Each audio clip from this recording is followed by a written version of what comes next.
Halo adik-adik, apa kabar kalian hari ini? Semoga dalam keadaan sehat ya. Nah, hari ini kita akan belajar tentang objek IPA dan pengamatannya. Nah, ini adalah peta konsep objek IPA dan pengamatannya. Tapi pada pertemuan hari ini kita fokus belajar tentang penyelidikan IPA. IPA adalah ilmu yang mempelajari segala sesuatu yang berada di sekitar kita, baik yang hidup maupun yang mati.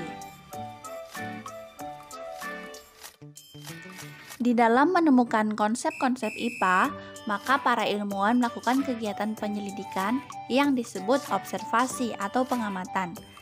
Proses penyelidikan IPA dengan menggunakan metode ilmiah melibatkan sejumlah proses yang harus dikuasai, antara lain yang pertama pengamatan. Pengamatan menggunakan panca indera, termasuk melakukan pengukuran dengan alat ukur yang sesuai. Pengamatan dilakukan untuk mengumpulkan data dan informasi. Setelah melakukan pengamatan, kita membuat inferensi, merumuskan penjelasan berdasarkan pengamatan. Penjelasan ini digunakan untuk menemukan pola-pola atau hubungan antar aspek yang diamati dan membuat perkiraan. Nah, selanjutnya adalah mengkomunikasikan. Pada tahapan ini, kita mengkomunikasikan hasil penyelidikan baik lisan maupun tulisan. Hal yang dikomunikasikan termasuk data yang disajikan dalam bentuk tabel, grafik, bagan, dan gambar yang relevan.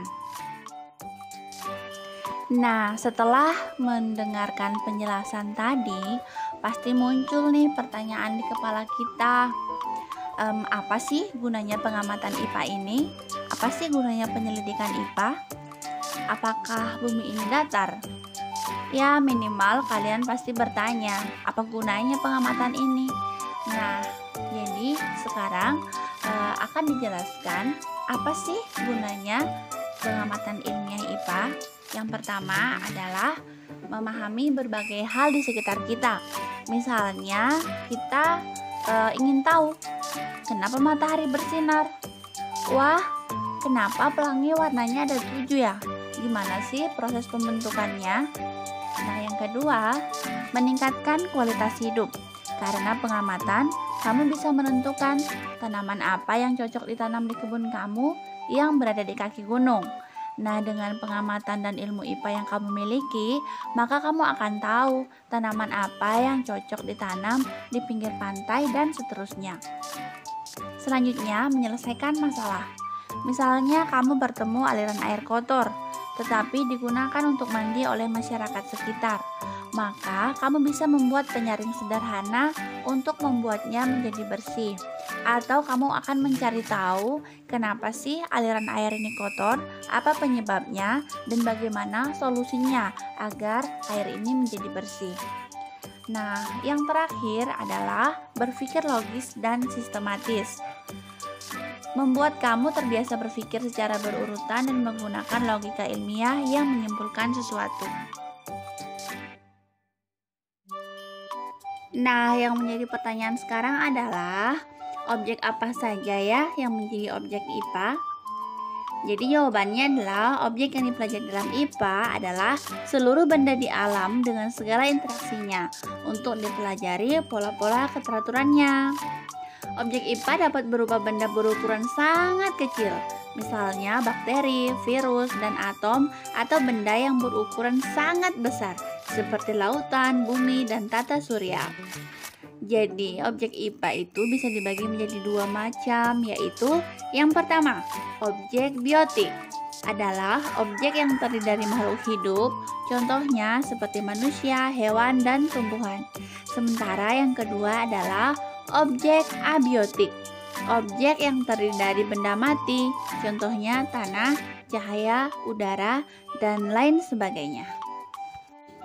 Nah, sekarang adik-adik harus tahu bahwa ilmu pengetahuan alam atau IPA itu dikelompokkan menjadi 4 bagian. Yang pertama adalah fisika.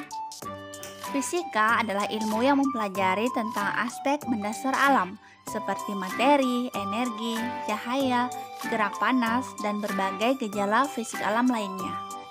Yang kedua adalah kimia. Kimia adalah ilmu yang mempelajari segala jenis materi dan perubahannya, serta interaksi antar materi yang satu dengan materi yang lain. Selanjutnya adalah biologi. Biologi merupakan cabang IPA yang mempelajari sistem kehidupan, mulai dari ukuran yang kecil sampai dengan lingkungan yang sangat luas. Nah, bagian IPA yang keempat adalah ilmu bumi dan antariksa.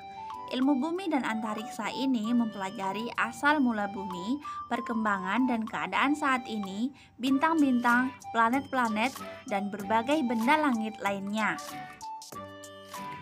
Nah, itu tadi adalah bagian dari IPA.